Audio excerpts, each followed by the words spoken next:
Yo, this is Carl, also known as House on Fire. So today I just wanted to show you how I set up my reverb when it comes to putting reverb onto my drums or sounds where I just want to get the same reverb and put that effect onto multiple channels such as my drums, so like my hi-hats, claps, snares, toms and sounds like that. I want to have the same reverb on all those individual parts, and then that way it sounds like the drums got played in the same room, so it keeps them gelled and glued together.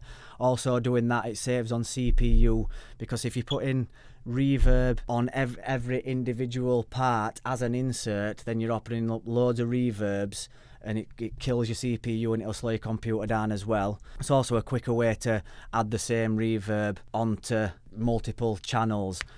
So what I do is, I'm going to show you on this sound, I'll solo that, that's a hi-hat, and you can hear it's got reverb on it. What I do is, if you press X, that's a shortcut to get your mixer up, and then I go up here to Options, and I click on Create New Auxiliary Channel Strip. Also there's a shortcut, which is Shift and N, and that'll give me a new auxiliary channel, which is up here. It'll always push the fader down to the bottom, so if I hold Alt and click it, that'll put it straight up to 0. I've got to make sure I'm on 0, and then I can add whatever effect it is that I'm looking for straight onto this channel. So that's how you set up the actual auxiliary channel. So then now I'm going to jump over to the one that I've already got set up.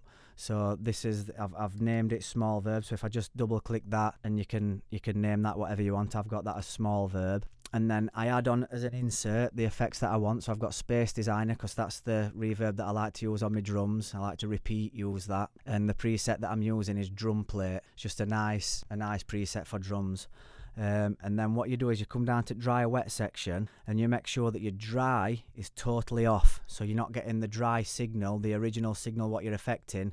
If you have that up, the dry signal will come through again on top of the original one, and you don't want it to come through twice, so you turn that off, and then you have your wet up on full, or you can have it anywhere you want, but I usually go up on full, and then I turn that off, and I actually put an EQ after the reverb, and I just put a bottom cut on that, and all that does is it stops any reverb coming through in this low area, because reverb's not good down here anyway. So I just do a bottom cut on reverb just to make sure that it's nice and clean and there's no muddy reverb coming through.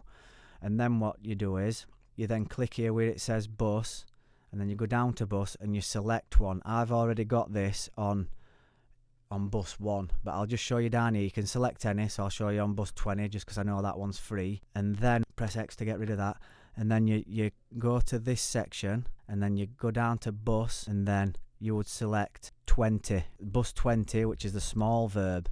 So you've got it routing through that particular auxiliary track, which is set to bus 20, and then this dial is where you turn it on or off. Obviously this would be ridiculous, this is totally off. So then what you can do is just set that going, that's off, and then just go a bit more. You can hear that starting to come through. Obviously that sounds ridiculous, but I normally like to just put a little touch on, just so I can start to hear it come through like that. So let's listen to it off. You can hear it's dry, and that's it on. I just like to put a small amount of reverb on, and then you can do that with all your drums. So then I could drop down to my next part, which is another hat, and I've actually changed this to bus 20 now, so change that to bus 20 and add as much as little or as little as I want. I'd always suggest never going overboard with it.